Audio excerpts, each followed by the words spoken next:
नमस्कार dear student, मैं राजेश आपका अपने YouTube channel learning SS with Rajesh में बहुत बहुत स्वागत करता हूं। डियर स्टूडेंट, आई होप कि आप अपने आरआरसी ग्रुप डी के नेक्स्ट फेज़ की तैयारी अच्छे से कर रहे होंगे ताकि आप अपनी सरकारी जॉब सिक्योर कर सकें। चलिए इसी सीरीज़ को आगे बढ़ाते हुए हम आपकी आज भौतिक विज्ञान से हमने पहले वाली वीडियो में कुछ इंपॉर्टेंट क्वेश्चन किए थे जो बार बार आरआरबी ग्रुप डी तथा अन्य एग्जाम में रिपीट हुए हैं और उनकी बार बार रिपीट होने की संभावना रहती है। चलिए आज का पहला क्वेश्चन, साइकिल चलाने वाला मोड़ लेते समय क्यों झुकता है? वह झुकता है ताकि गुरुत्व केंद्र के आधार के अंदर बना रहे और वह गिरने से बचाएगा, यानी उससे वो गिरने से बच सकता है ताकि वो बैलेंस बना सके अपने साइकिल का। उसके बाद दूध से क्रीम निकालने में कौन सा बल? अपकेंद्री बल। अपकेंद्री बल यानी जब हम मशीन चलती है तो वो अपकेंद्री बल से क्रीम निकालती है। उसके बाद जब एक पत्थर को चांद की सतह से पृथ्वी पर लाया जाता है तो इसका क्या हो जाएगा? भार बदल जाएगा, लेकिन द्रव्यमान नहीं बदलेगा। भार कहने का मतलब है पृथ्वी पर भार कुछ हो सकता है, चांद पर कुछ, लेकिन आपने जाना कि द्रव्यमान नहीं बदलता है। उसके बाद किसी लिफ्ट में बैठे हुए व्यक्ति को अपना भार कब अधिक मालूम पड़ता है? तो आप जानते हैं कि जब लिफ्ट त्वरित गति से ऊपर जा रही हो तो उसे लगता है कि उसका वजन बहुत ज़्यादा बढ़ गया है, यानी बहुत ज़्यादा हो गया है। एक लिफ्ट में किसी व्यक्ति का प्रत्यक्ष भार वास्तविक भार से कम होता है जब लिफ्ट जा रही हो त्वरण के साथ नीचे जा रही हो। यदि यह आप समझ गए होंगे, ऊपर जा रही हो तो हमें वजन ज़्यादा हुआ मालूम होता है, और यानी एक्सेलरेशन के साथ अगर नीचे आ रही हो तो अपना वास्तविक भार से कम भार मालूम पड़ता है जब वो नीचे आ रही हो। उसके बाद पृथ्वी के गुरुत्वाकर्षण का कितना भाग चंद्रमा के गुरुत्वाकर्षण के सबसे नज़दीक है? तो आपको पता है कि 1/6 है जो वो पृथ्वी के गुरुत्वाकर्षण का चंद्रमा के गुरुत्वाकर्षण के नज़दीक पड़ता है, 1/6 भाग। उसके बाद लोलक की कालावधि, टाइम पीरियड जो है वो लंबाई के ऊपर निर्भर करता है कि लोलक की लंबाई कितनी है। उसके बाद लोलक घड़ियां गर्मियों में क्यों सुस्त हो जाती हैं? वेरी वेरी इंपॉर्टेंट क्वेश्चन, कई बार एग्जाम में मैंने देखा है।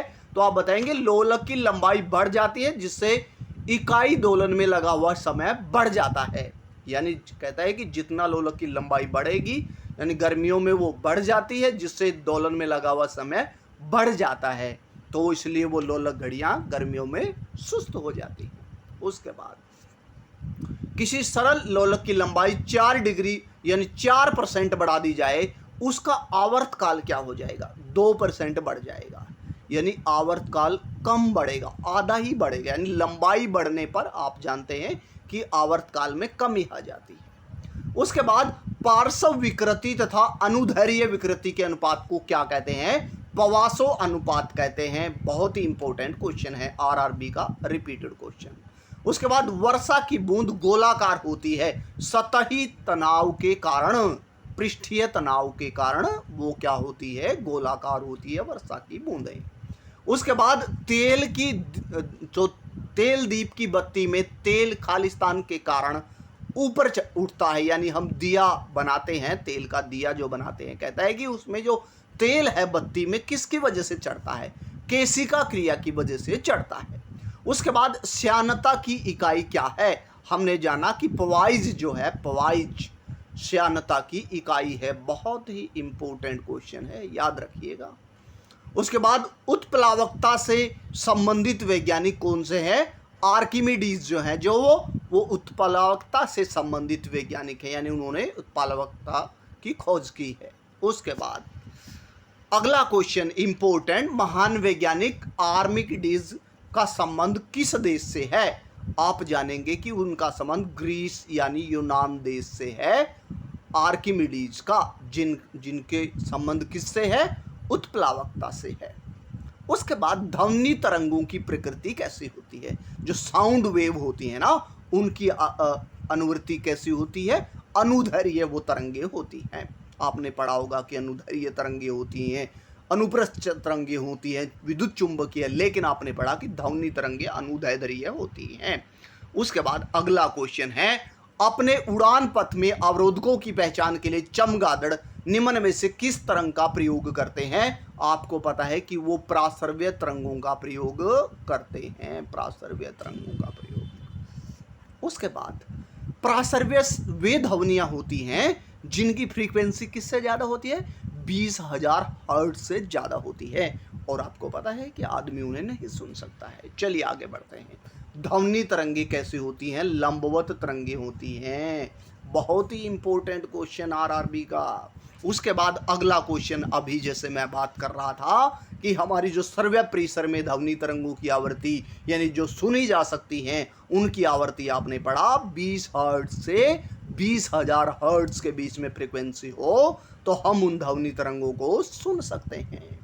उसके बाद देखा कितने अच्छे अच्छे क्वेश्चन आपके सेट में आ रहे हैं और ये बार बार रिपीट होते हैं, इसलिए मैंने इंक्लूड किया है। उसके बाद वायु में ध्वनि की चाल 332 मीटर प्रति सेकंड हो जाती है। यदि दाब बढ़ाकर दोगुना कर दिया जाए तो ध्वनि की चाल क्या होगी, दाब का कोई फर्क नहीं पड़ता है, इसलिए वो उतनी ही रह जाएगी 332 मीटर पर सेकंड। उसके बाद ध्वनि की चाल अधिकतम इस्पात में होती है, आपको पता है, यानी ठोस में होती है। ठोस में इनमें ज्यादा ठोस कौन है, इस्पात है।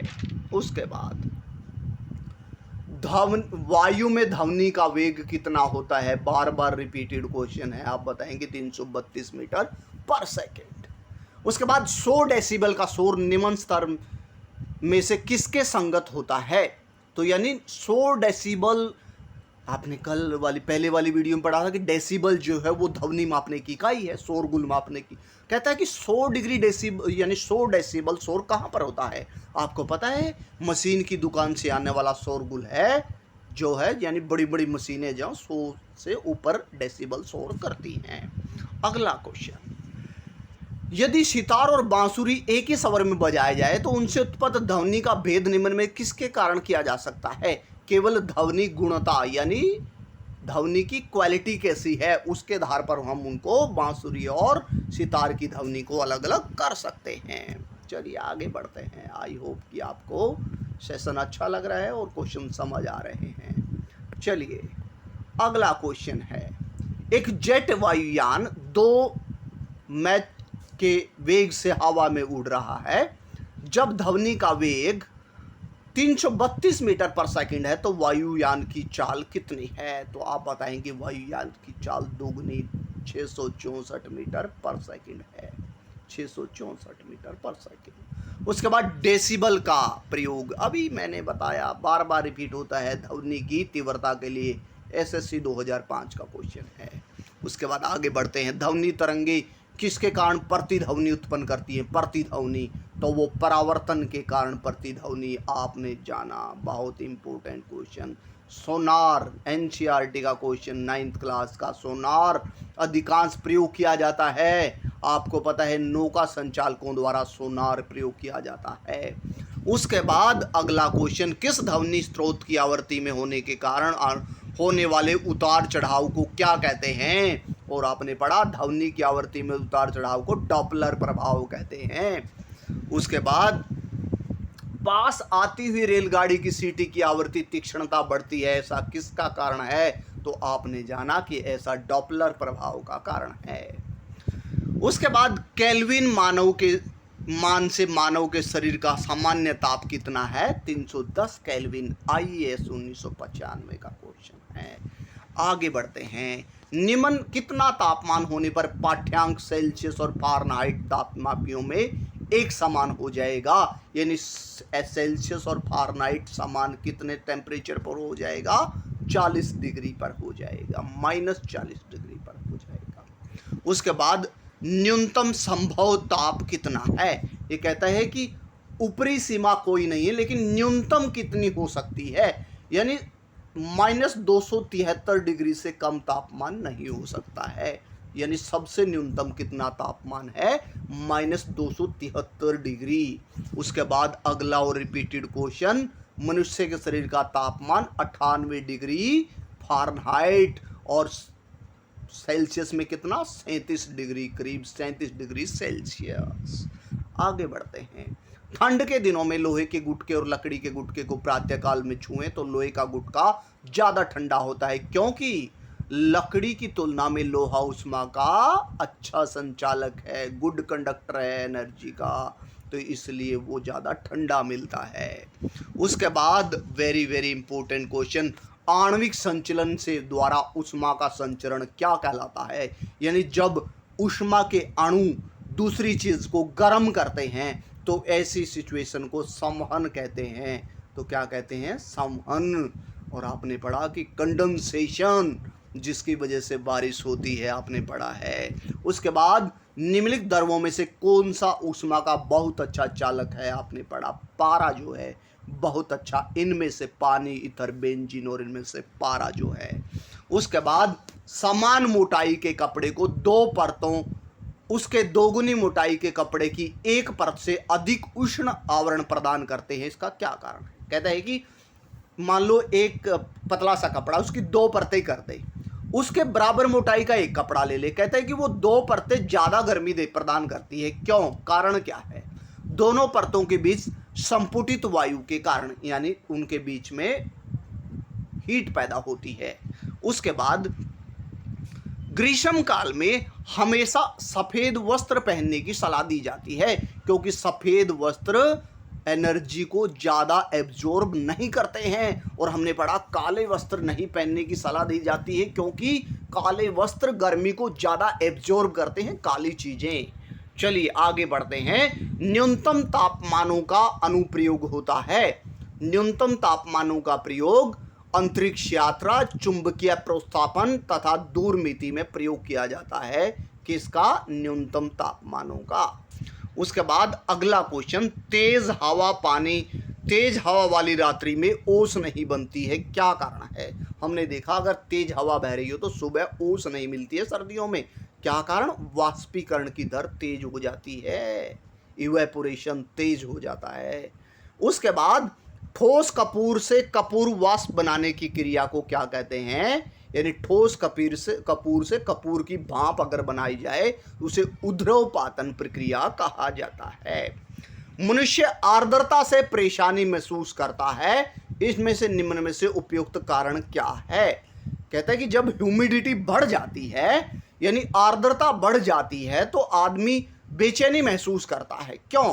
क्योंकि पसीना का आर्द्रता के कारण वाष्पित नहीं होता है, यानी पसीना की भाप नहीं बनती, यानी पसीना सूखता नहीं है, जिस वजह से मनुष्य बेचैनी महसूस करता है।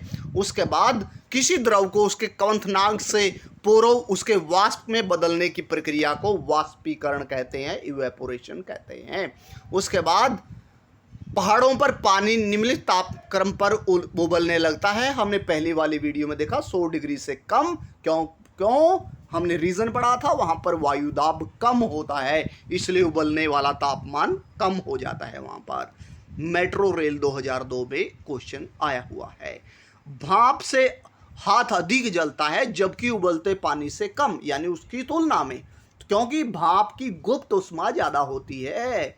आपने जाना कि कई बार माता बहनें रोटी बनाती हैं तो भाप से उनका हाथ जल जाता है, तो वो क्यों? क्योंकि उबलते पानी की वजह से इतना नहीं होता, क्योंकि भाप में गुप्त ऊष्मा होती है। उसके बाद ऊष्मागतिकी का प्रथम नियम किस अवधारणा की पुष्टि करता है? ऊष्मागतिकी का पहला नियम कहता है कि ऊर्जा संरक्षण करनी चाहिए, ऊर्जा संरक्षण से ही हम ऊर्जा को बना सकते हैं। उसके बाद प्रकाश तरंग किस प्रकार की तरंगे हैं? आपने पढ़ा अनुप्रस्थ तरंगे हैं। उसके बाद अगला क्वेश्चन, प्रकाश विकिरण की प्रकृति कैसी होती है? तो प्रकाश विकिरण की प्रकृति तरंग और कण दोनों समान होते हैं। किसके? प्रकाश विकिरण के तरंग और कण दोनों में समानता पाई जाती है। चलिए, आई होप कि आपको आज का सेशन अच्छा लगा होगा, सभी क्वेश्चन समझ आए होंगे, अच्छे लगे होंगे। यदि आप यूट्यूब चैनल पर नए हैं तो please subscribe the channel, like and share also. और पुराने व्यूवर से भी विनती है कि वो ज़्यादा से ज़्यादा शेयर करें ताकि आपके साथी भी इस एग्ज़ाम की तैयारी कर सके। Thank you and have a nice